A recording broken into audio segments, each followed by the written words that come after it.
ये है आम जिंदगी,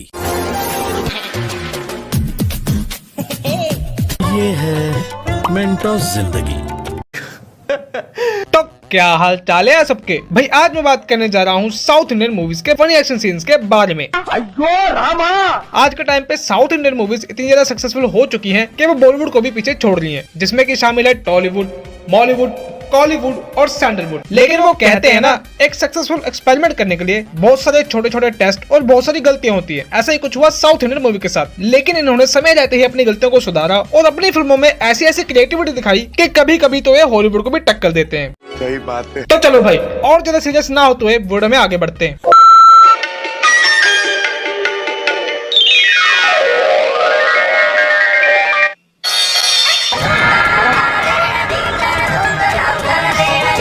ओहो भाई, ये तो बहुत बड़ी गलती होगी। इन भाई साहब ने मंगलसूत्र तो पहना दिया, लेकिन ये नहीं देखा कि गेट की एक रोड आ रही है इसके बीच में। अब आपको क्या लगता है ये भाई साहब क्या करेंगे? यही ना कि ये माला को उतारेंगे फिर से पहनाएंगे, लेकिन नहीं, ये अपने बाला कृष्णा जी हैं, इनके काम मतरंगी होते हैं।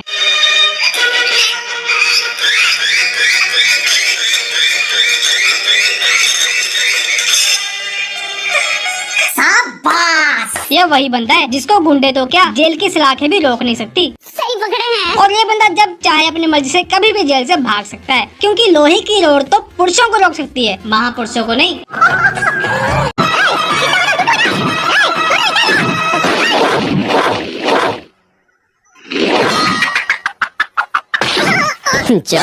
भाई साहब, आपकी छाती कौन से मटेरियल से बनी है? भाई तालियां होनी चाहिए इनके लिए। जिस सीन में गोली को सीने के आस पर होना चाहिए, ऐसे सीन में ये गोली हीरो की छाती से टकराती है और यू टर्न मार के गुंडे को लगती है। गुंडा मर जाता है, लेकिन हीरो को कुछ भी नहीं होता। ऐसी शक्तियां तो हॉलीवुड वाले अपने सुपर हीरोज को देते हैं, लेकिन अपने साउथ वाले ये तो किसी को भी दे देते हैं।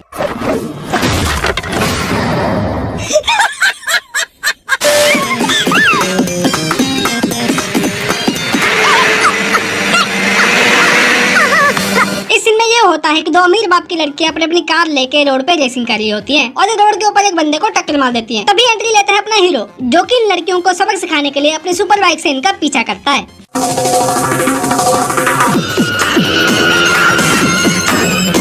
क्या आपने इस बंदे को पहचाना? भाई ये है अपने जूनियर एनटीआर, RRR मूवी वाले। तो इन भाई साहब ने बीच सड़क में अपनी बाइक को लगा दिया है। अब आपको क्या लगता है ये भाई साहब इन लड़कियों से कैसे बदला लेंगे? आपको लगता होगा कि ये भाई साहब उनको गाड़ी से उतरवाएंगे और माफी मंगवाएंगे, लेकिन नहीं, इनका स्टाइल ही अलग है।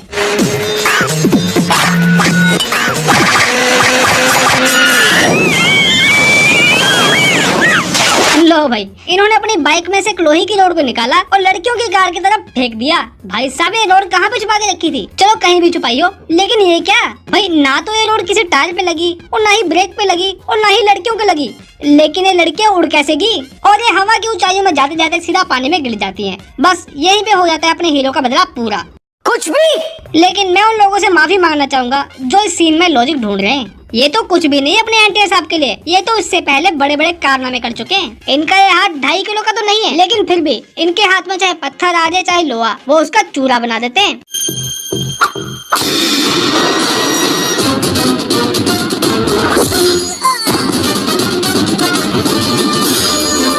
भाई गोल्फ वॉलीबॉल बहुत ज्यादा स्ट्रॉन्ग होती है, तो पता नहीं कितनी ज्यादा पावर चाहिए तब जाके हम इसको तोड़ पाएंगे, लेकिन इन भाई साहब ने तो बस एक मुक्के में ही चूरा चूर कर दिया इसको। इसे ही तो कहते हैं हीरो में सुपर हीरो वाली पावर। भाई जितनी पावर इनकी बॉडी के अंदर है, उतनी ही इनके दिमाग के अंदर भी है, तभी तो जुगाड़ लगाने में इनका दिमाग बहुत ज्यादा आगे है। तो एक मूवी के अंदर इनको ऐसी सिचुएशन मिलती है जिसमें कि बम फटने ही वाला होता है, लेकिन इन भाई साहब को अपना दिमाग लगा के उस बम को डिफ्यूज करना होता है। तो देखो ये कैसे उस बम को डिफ्यूज करते हैं।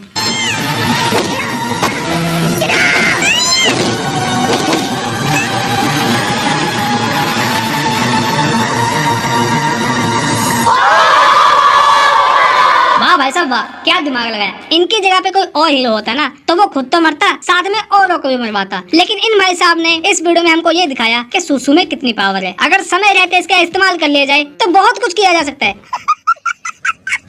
भाई ये तो एनटीआर साहब हैं, इनकी तो बात ही अलग है, लेकिन अपने बाला कृष्ण जी ये भी पीछे कहाँ हैं? तो एक बार इनको भी मूवी के अंदर सिचुएशन मिलती है कि बम को फुटने से पहले डिफ्यूज करना है, लेकिन इन भाई साहब के पास दिमाग के साथ साथ स्किल्स भी हैं। तो देखो अपने बाला कृष्ण जी कैसे इस सिचुएशन को हैंडल करते हैं।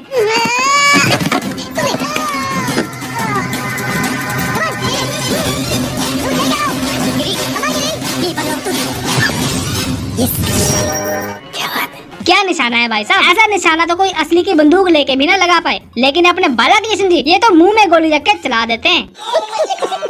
भाई इतना नेक्स्ट लेवल का दिमाग अपने साउथ मूवीज वाले उस समय में पता नहीं कहाँ से लाते थे। मेरे को कुछ नहीं पता, पुलिस पता लगा रही। भाई ऐसा कोई बंदा नहीं जिसने रजनीकांत का सिगरेट वाला स्टाइल ना देखा हो, लेकिन कभी कभी अपने रजनीकांत जी सिगरेट को जलाने के लिए ऐसे ऐसे एक्शन करते थे ना, जिसके बारे में कभी आपने सोचा भी ना हो।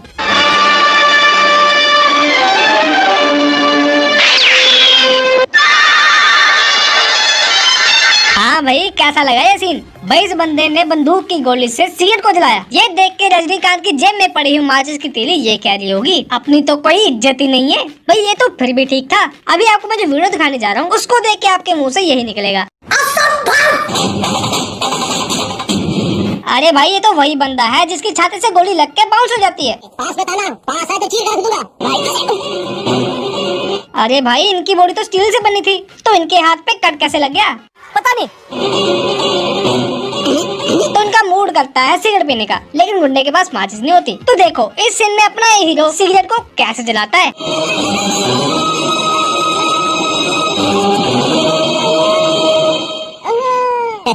ये मेरा खून है।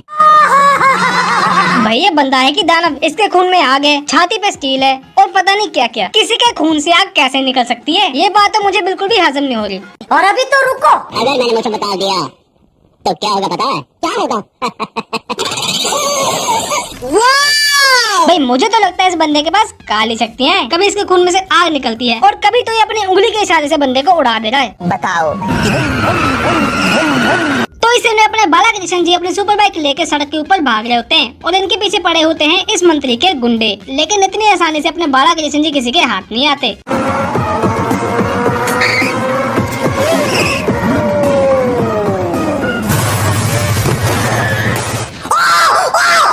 उल्टा ये भाई साहब उन गुंडों को मारते हुए सड़क पे तबाही मचाते हुए अपनी ट्रिप को जारी रखते हैं। फिर ये मंत्री साहब अपना दिमाग लगाते हैं और अपने हेलीकॉप्टर को भेजते हैं बालाकृष्ण जी को पकड़ने के लिए।